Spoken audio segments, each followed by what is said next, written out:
My bad. I started texting before I finished listening to your audio. But thank you again. You should turn that into like a podcast topic. I haven't been seeing any podcasts from you lately, so I need you to get back on that. Because what are you doing? Why are you not consistent? I know you've been like buying houses and whatnot, but your podcast audience, we need you. Let me stop. But no, thank you. Welcome to Road to Billions Podcast, the mentality of an entrepreneur. With your host, Moise Bertrand. Hey, what's up, everybody? It is your host, Moise Bertrand, the Road to Billions Podcast. Yeah, man, I was distant for a little bit. I didn't post in a while, but I'm here. You hear my voice, and that's what matters. That's what counts. and I appreciate everybody who's been listening, who's been tuning in. As you guys can see, I don't be bullshitting. People really do reach out to me and be like, hey, man, where's that podcast? So I make sure I drop that intro just to let you guys know, like, I do appreciate all the support and everything out there for everybody who continues to listen to me. I appreciate it. You feel me? I definitely appreciate it. And I felt bad a little bit not dropping no episodes because I'm the type of person, like, when I stop doing something that I do for so long, it sits in the back of my mind. And over these last few weeks, man, I had a lot of things take place. You get me? I recently bought a home here in Atlanta, so I'm in the process of fixing that up. So that was a blessing, and I want to say thank God for that. And as well as just having some new projects that I'm working on as well. So that's been taking up so much of my time, but that's not an excuse, folks. That's not an excuse, because if I'm telling you guys don't make any excuses and I'm here making excuses, I'm being a hypocrite, and I'm going to keep it real. So I don't want to be a hypocrite, even though sometimes things have to be taken care of. But like I said, no excuses. So I definitely want to get back on the mic and, just give you guys, the update about what's been going on. It's been a definitely great moments and a lot of things that have been transpiring over these last couple of months. But, I'm here telling you guys that, like I said, I mentioned recently bought a house here in Atlanta, fixing some houses down up in Florida. And a lot of my mentees, they just came into the realm of wanting to buy more real estate. You get me? A lot of them are just now discovering the wealth that real estate is creating through cash out refinance. If you guys haven't heard any of my episodes or things I spoke about in the past about that, it's pretty much the process of pulling equity out your home after you fix it up due to the valuation that went up after you fix the home up, of course. So, they're just now seeing the money. So I'm grateful and I'm happy for them to experience this lump sum and this some form of wealth, because $20,000-$30,000, that's not typical money people usually get. And what cash out refinances, those are loans, so you don't pay taxes on loans. So that's tax-free money, folks. So I just tell them all the time, man, just keep it going and keep doing new things that you want to do with yourself, and don't really blow the bag. Treat yourself, but don't blow it. So that's that, man. But I'm definitely grateful, man. There's been a lot of things going on with just the presidency. I know a lot of people have been asking me about how do I feel about this ICE situation, knowing that, this is something that's changing the real estate industry as well.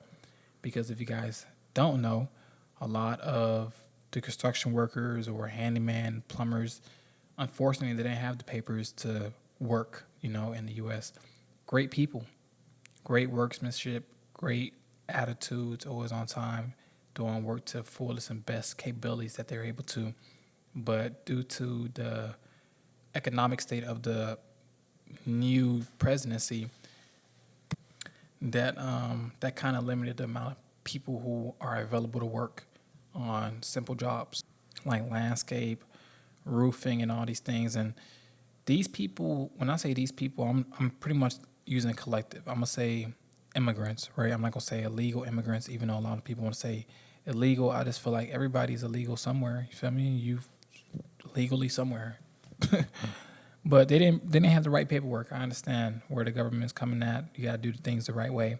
But like I mentioned, majority of the Hispanics that I know, right? Unfortunately, they were detained by ICE, but they did great work for me, man. They did things for cheaper, and I think that's what fucked up a lot of people in this real estate industry, because you're not gonna find somebody to do things as fast as a Hispanic. I'm not being prejudiced. I'm not being biased. I can't be biased. I'm not Hispanic, but I'm not being prejudiced. I'm not discriminating. I'm not saying one group works better than the other. I'm not saying this group lacks this and this and that. I'm not saying that at all.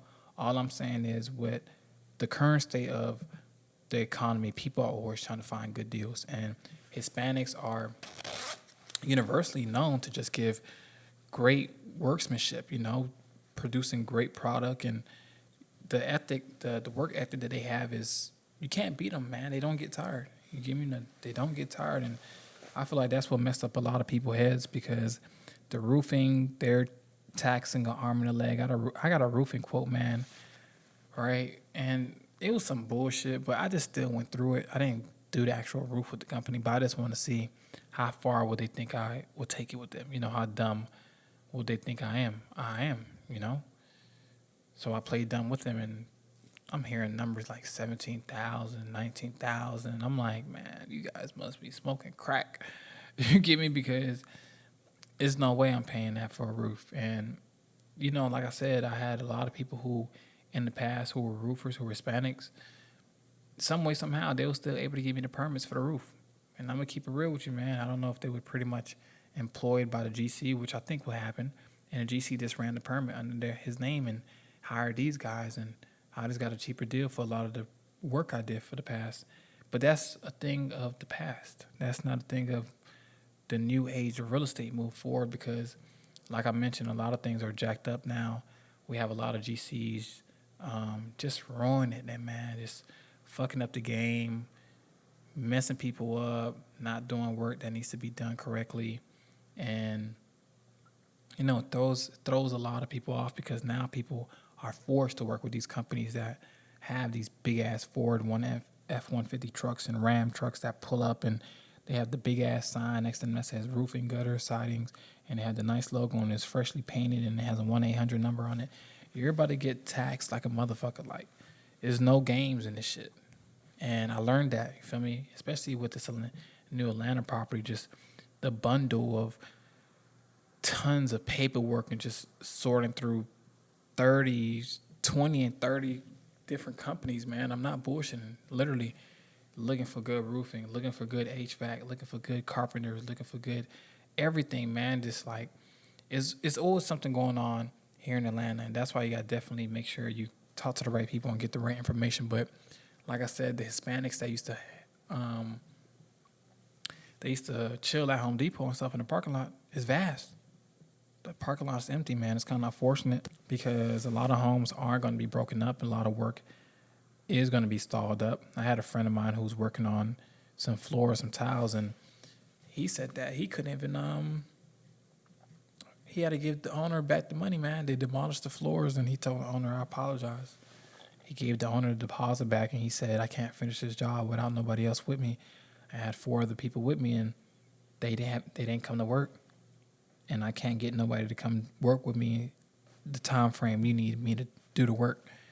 And he said that was one, like, he just said he wasn't sad about the situation. He was more so a little bit frustrated, because now the owner got mad at him, if that makes sense. Like, what do you mean you gonna demolish these floors? You telling me the quote you gave me, I may be paying double with somebody else to come clean up your work? And he was like, no, you don't have to worry about cleaning up the work. I could do the work, but you got to give me some time to find out the person.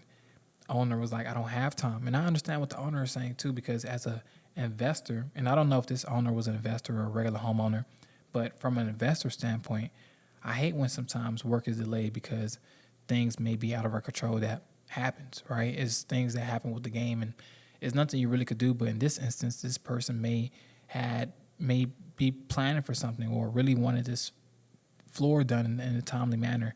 So it threw off a lot of people's business, man. I know a lot of people didn't show up to work for construction businesses, having a construction crews gone. I'm talking about crane operators and forklift drivers. It's fucking ridiculous, man. So I was just more so grateful for the people I already have that is working for me, who's legit, who's already locked and loaded, and with the others who already, like I said, I've been working with for a while.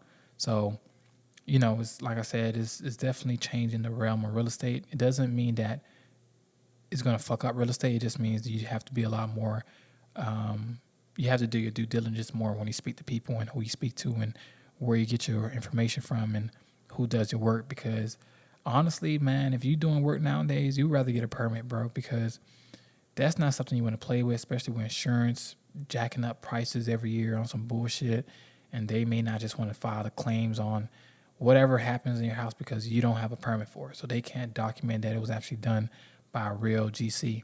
So just make sure you get permitted done. Like I mentioned, the best things to do is to get a permit ran for the roof, HVAC, heating. And if you do plumbing, get the plumbing done as well. But you don't play around with those things, because if the heating system fucks up and Lord knows carbon monoxide happens, we don't know what happens. You know, you don't know if something could fuck up and kill somebody in the house, or that shit blows up and dust. It's all type of crazy shit. Or the roof caves in, falls on somebody's head. You want to make sure everything is taken care of when it needs to be taken care of. So I appreciate everybody for listening and taking the opportunity to tap in. You know, it's definitely a long road. It's definitely been a long journey. We're in March, people. My last episode was in January. So I took a whole, I'm going to say 2-month break. You know, I'm not even going to lie to you. But in those 2 months, man, I got so much work done. Like I said, it's been an amazing experience. It's helping others, building a portfolio, and most importantly, just creating that generational wealth and heading towards that path of road to billions. So I want you guys to continue to tune in on these new few episodes that I'm going to drop in the future, and as well as my old episodes, man. Don't be too shy to click and go back to my first season, my second season, my third, fourth, whatever you want to be on. I'm on season 20 something. So I've been doing it for some years. I love it. And I love the podcast. And like I said, I deeply apologize for just being lackadaisical with my work and just not giving you guys my honest best foot forward. So I will try, you feel me, try to get more episodes out there. And if I don't, it's still not going to be a don't, because I'm going to get it done. So I appreciate you guys for listening to Road to Business Podcast. Please, once again, rate and review the episode and let God direct your path. Thank you.